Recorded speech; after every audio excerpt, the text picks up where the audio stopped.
If you are distinct, you exist. The CEO of Lululemon got himself in trouble because he made some comments. CEO of United Airlines got himself in trouble because he made some comments that he regretted.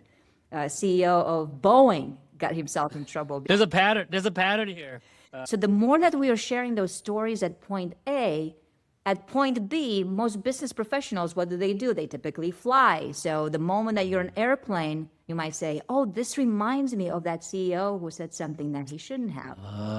Or if you're walking down the street and you may see a Lululemon or a fitness brand, it doesn't even have to be that brand, but something fitness related, which you're very likely surrounded by, you will say, oh, this reminds me. So as a practical guideline, when you control your 10%, wonder, can the 90% include some of these stories with cues that can then trigger memory and retrieval at point B?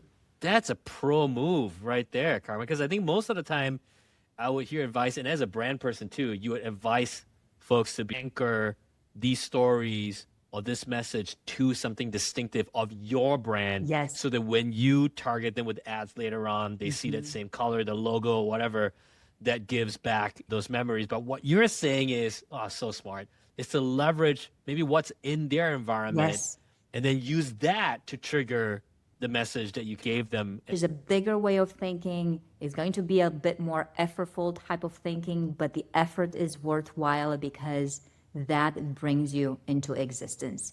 That will give you a memory, and ideally you then associate it with something that's distinct. If you are distinct, you exist.